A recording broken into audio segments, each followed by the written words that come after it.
Today, we take a look at what I've been up to on the layout. Yes, I know it's been a little while, ladies and gentlemen. Let's have a look and see what I've been up to.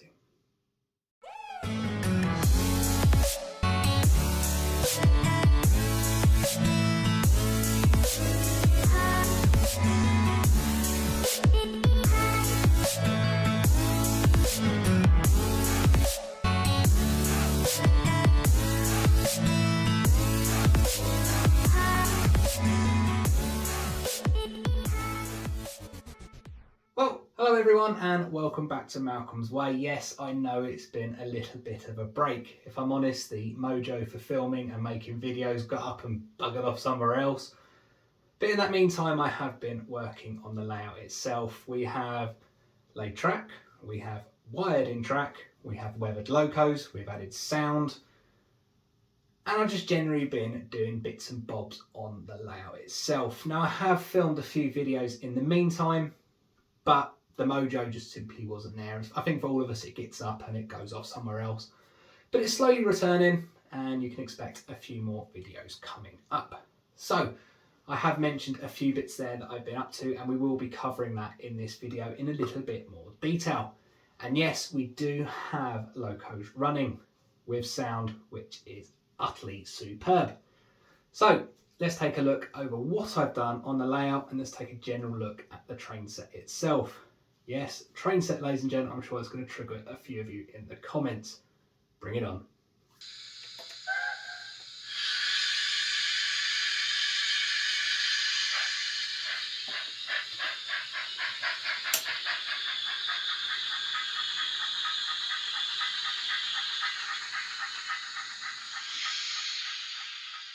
Okay then, so as we exit the Fiddle Yard, we can see we have laid the track on the outer loop as far as here so far.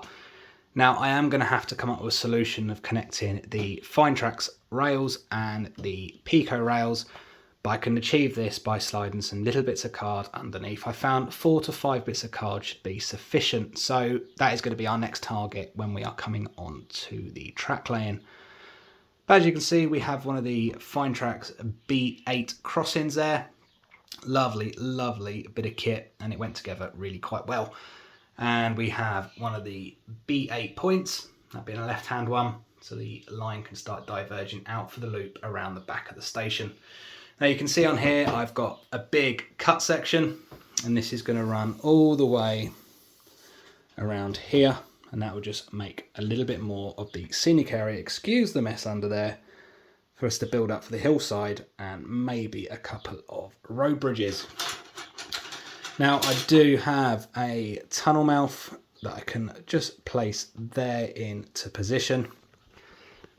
And as you look there, that is where the scenic section will begin. And we will have a nice big hill, maybe a hillside coming across over the back here. And this, of course, will all be scenic up, looking lovely as we wishing. But these two here just look absolutely fantastic. I'm really proud of the weathering on these two. Let's pop them into live just to show you that it is all live.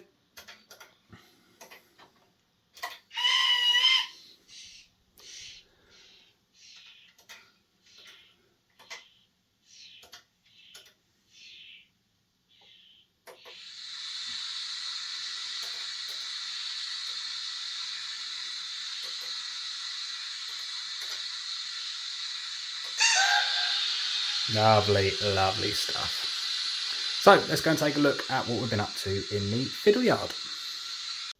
Alright then, ladies and gentlemen, welcome back to the Fiddle Yard. Now this has moved on quite considerably since last time you probably saw it. Saying that, I don't even know if I've shown it on the videos yet. But over the back we do have the 3 holding sidings. These are going to be used for locos and coaching stock. Primarily just so you can keep them on the layout, so you're not constantly taking stuff in and out of boxes all the time. The 4 main loops in the Fiddle Yard now have been wired on this board, and the 5th one around the back there, which will link its way back in to the loop on the other end. That is all fully wired too. Now I do still need to fit the point motors on to the layout here on this board, but that's something that can take place at a later time and a later date. all the point motors have been sourced for this one board. It's not been a cheap investment, to be honest, but once we get it all wired up, it really will make life a hell of a lot easier and no more of the hand of God coming over to play ball. I do have to still wire up this side and lay it properly, but that shouldn't take too much. And again, it just gives a little bit more additional storage onto the two sidings here on the side. And then we can look at laying the rest of the track back out of the fiddle yard and onto the main scenic section. Just to show you, this is all wired up and hunky-dory.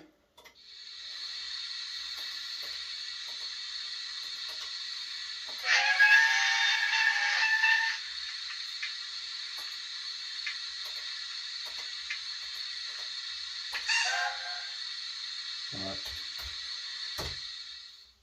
So we're having, guys, fiddle yard and a little bit of tidying up to do and still quite a bit of work to go in there, unfortunately, but we do have progress and we do have a little bit of action now taking place on the layout.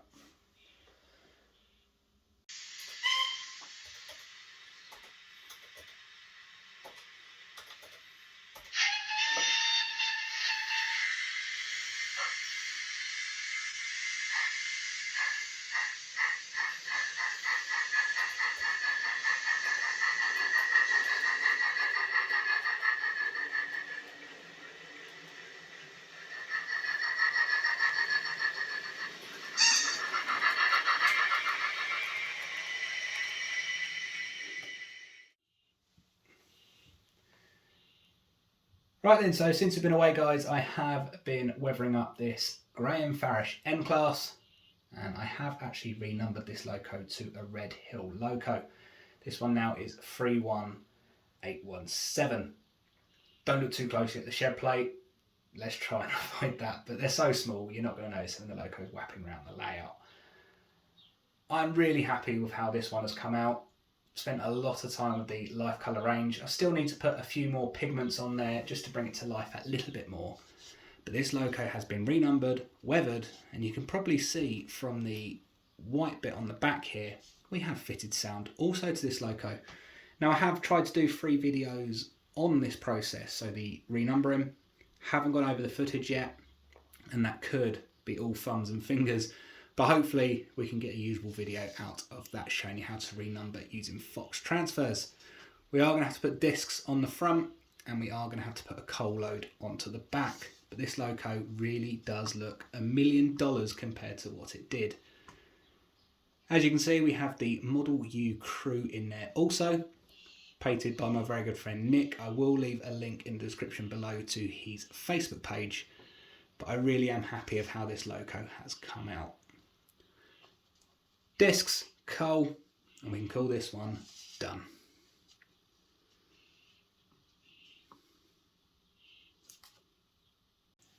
In other news, I have also started on the crossover from Fine Tracks. Now this is a B8 crossover, and it's the early stages, but you can see we're making slight progress for the first point onto the layout. Being a crossover, 2 points coming together. Each one of them little chairs you see, a chair, of course, being what the rail sits in, is individually glued into there and cut off a sprue. Very fiddly, very time consuming, but almost quite therapeutic once you get into a bit of a rhythm. So that's the crossover started on that one. And yes, I am going to be looking to do a video on building points at a later date. I just need to work out a way to film it because they really are minute and very fiddly. My fear is it's all going to be thumbs and fingers in front of the camera, but I will try and work out a way to try and get this onto film for you. Continuing on with the track, we've also started a B8 point. This is from the Fine Tracks range. Now I still need to finish this one off. I do need to do the blades at the end of the point and fit the tie bar, but that can come at a slightly later date, and this will be the first one I partake in filing off the edges to make the blade. Now I have got a jig for this, so it should be relatively simple. And as I mentioned, I am going to be trying to do a video on making these points. Don't know how successful it's going to be because it might be all fingers and thumbs, but we can certainly take a look at building a point work on camera. If that's something that interests you guys, please let me know in the comments section below.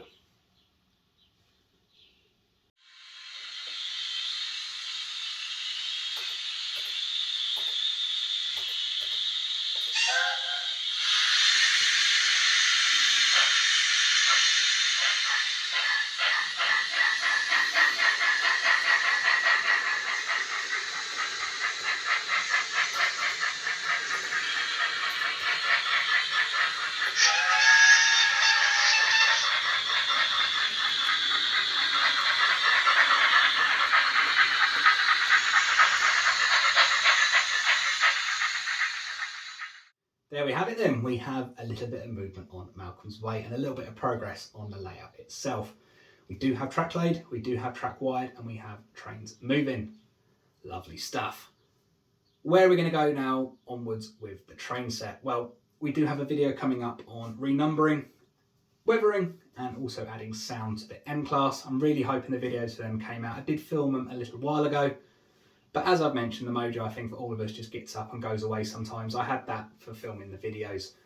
I have noticed as well, we've had quite a few new subscribers to the channel, so hello and welcome. Thank you so much for supporting the channel.